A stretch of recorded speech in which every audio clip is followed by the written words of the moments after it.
Episode 32 the war first blood. लावा और ऊनू लगभग एक ही समय पर मिस्ट्री पॉइंट पर आ पहुंचे। लावा के नेतृत्व में थी फ्लीट 62, जिसमें अब 59 प्रचंड क्यूसीजीबी शेष थे। ये वही फ्लीट थी जो पहले अदृश्य फ्लीट 75 से अपना पहला युद्ध बेहद आसानी से हार गई थी, परंतु आज उसका नेतृत्व स्वयं लावा कर रहा था और उसकी उपस्थिति ने इस बटालियन की शक्ति मानो दुगनी कर दी थी। अब फ्लीट 75 अदृश्य नहीं थी, वो स्पष्ट रूप से रडार पर दर्ज थी और युद्ध की रेखाएं खिंच चुकी थी। ये अब एक निर्णायक टकराव था। जीत उसी की होगी जो युद्ध कौशल में निपुण सिद्ध होगा।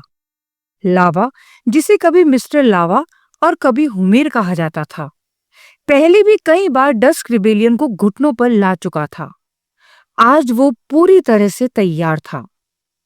उधर ऊनू, जिसकी शक्तियां स्वयं सितारों से पोषित होती थी, वो उन तारामंडलों से ऊर्जा खींच रहा था। उसके प्रहार इतने तीक्ष्ण थे कि क्यूसीजीबी के कवच तक को भेदने की क्षमता रखते थे। अब लावा और ऊनू एक साथ अमाकारा के सामने थे। अमाकारा, नेबुलर एंड्रॉइड, स्थिति की गंभीरता को समझ चुका था। उसकी योजना थी जावा का इंतजार करना, मिस्ट्री पॉइंट पर स्थिर रहना और वहां से जन्म लेने वाली शक्ति को अपने नियंत्रण में लेना।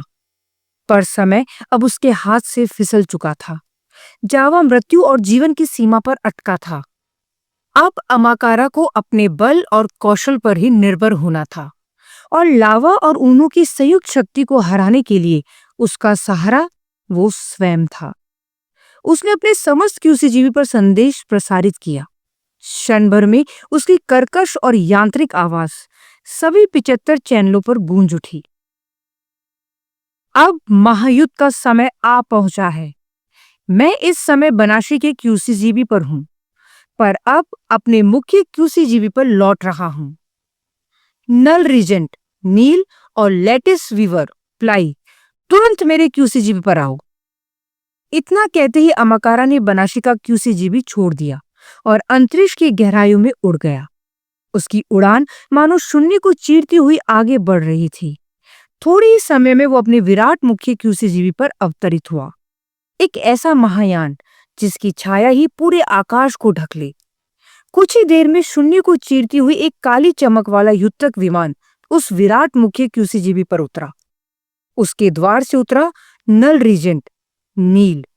उसकी देह से गुरुत्वाकर्षण की लहरें रिस रही थी, मानो उसके प्रत्येक कदम से अंतरिक्ष कांप रहा हो।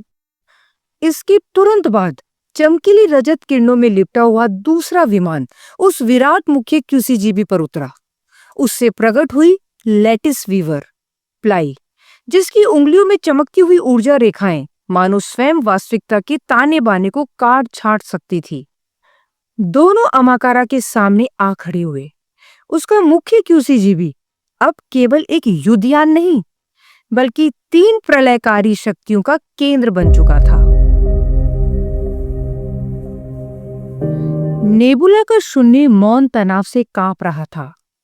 एक और वल्कनीज की फ्लीट 62 घायल लेकिन अड़िग थी और वो लावा के लो नेतृत्व में आगे बढ़ रही थी। उनके क्यूसीजीबी प्रचंड ग्रेविटॉन अग्नि की चापें उकेरते हुए अंतरिक्ष समय की परतों तक को हिला रहे थे। दूसरी ओर फ्लीट 75 अंधकार में दैत्यों की दीवार की तरह मिस्ट्री पॉइंट के चारों ओर तनी हुई थी। उसके केंद्र में खड़ा था अमाकारा, जिसकी चेतना हर क्षण लाखों युद्ध संभावनाओं की गणना कर रही थी। उसका एक ही उद्देश्य था, इस बिंदु को किसी भी कीमत पर हाथ से न जाने देना, क्योंकि इसके आलोकित केंद्र में धड़क रही थी वो शक्ति जो एक सेलेस्टियल वेपन को जन्म दे सकती थी। बिना किसी पूर्व सूचना के युद्ध प्रारंभ हो गया था। शायद लावा को अमाकारा से बदला लेने की जल्दी थी। पहला टकराव गगनभेदी था। लावा के क्यूसीजीबी ने समन्वित फोटोनिक लांसेंस छोड़े, जो धुंध को चीरते हुए अमाकारा की रक्षक जहाजों की परतें भस्म कर गए। परंतु तूफान की बाती बिखरने की बजाय फ्लीट 75 ने अपनी संरचना और कस ली, मानो मिस्ट्री पॉइंट को घेरे कोई अंधकार में मुकुट हो। तभी अमाकारा की ठंडी यांत्रिक और निर्दयी आवाज सभी चैनलों पर गूंज उठी। ये डस्क रिबेलियन का युद्ध व्यू है। इसकी कक्षा को कोई भेद नहीं सकेगा। फ्लीट 62 और उसके मूर्ख सेनापति लावा को बता दो कि हमला किसे कहते हैं। पूरा नेबुला मानो प्रज्वलित हो उठा। फ्लीट 75 के हमले ने नेबुला को गुंजायमान कर दिया था। फ्लीट 62 ने भी अपना प्रहार जारी रखा। जब ग्रेविटॉन बीम्स और फोटोनिक विस्फोट टकराए, शून्य को प्रकाश और छाया की लपटों ने फाड़ डाला था। ऊनू ये सब देख रहा था और अब प्रहार की बारी उसकी थी। उसने बता दिया कि उसे नेबुला की महाशक्ति क्यों कहा जाता था। उसने पास ही स्थित नीले अतिदानव तारे को अपनी शक्ति से आदेश दिया और उसके भीतर छिपे हाइड्रोजन ने सामान्य नाभिकीय संलयन की सीमा तोड़ दी। एक विकराल तरंग तार की सतह पर दौड़ी और संपूर्ण तारा एक ही क्षण में ज्वालामुखी की भांति फट पड़ा। एक महा ऊर्जा निकली और उस ऊर्जा की धारा को उन्होंने अपने इशारे से केंद्रित किया और फ्लीट 75 के क्यूसीजीबी के गुरुत्वीय जाल पर ऐसा प्रहार हुआ जैसा किसी भी अस्त्र ने कभी नहीं किया था।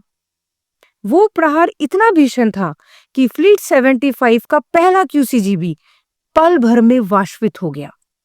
उस महायान की सहनशीलता इतनी प्रचंड ऊर्जा के आगे टिक ही नहीं सकी। परंतु इस शक्ति प्रयोग का प्रभाव ऊनू पर भी गहरा पड़ा। वो पूरी तरह शक्ति शून्य हो चुका था। उसका अस्तित्व थकान और जड़ता से भर गया। उसे संभलने और पुनः ऊर्जा प्राप्त करने के लिए समय चाहिए था। ये एक शाश्वत नियम था। हर महायोद्धा अपनी शक्ति का अति प्रयोग करने के बाद कुछ क्षणों के लिए शारीरिक और मानसिक रूप से निर्बल हो जाता था। हालांकि वे शीघ्र ही अपनी क्षमता पुनः प्राप्त कर लेते थे। केवल लीरा द टेलीकाइनेटिक ही एक अपवाद थी। उसकी शक्ति हर बार क्षय होती और उसे कभी भी लौटकर नहीं मिलती थी। वो एक ऐसी योद्धा थी जिसकी शक्ति अपरंपार थी, परंतु हर शक्ति का प्रयोग उसे धीरे धीरे क्षीण कर जाता था। फ्लीट 75 का पहला जहाज गिरा, परंतु अमाकारा के निर्दयतापूर्ण एल्गोरिदम ने एक नए जहाज को आगे धकेल दिया ताकि उसकी फॉर्मेशन न बिगड़े। उसे यह भी पता था कि ऊनू अब अगला शक्ति प्रयोग जल्दी नहीं कर पाएगा। उसने अपने क्यूसीजीबी को आदेश दिया कि ऊनू के जहाज को उड़ा दिया जाए, परंतु लावा पूरी तरह सचेत था।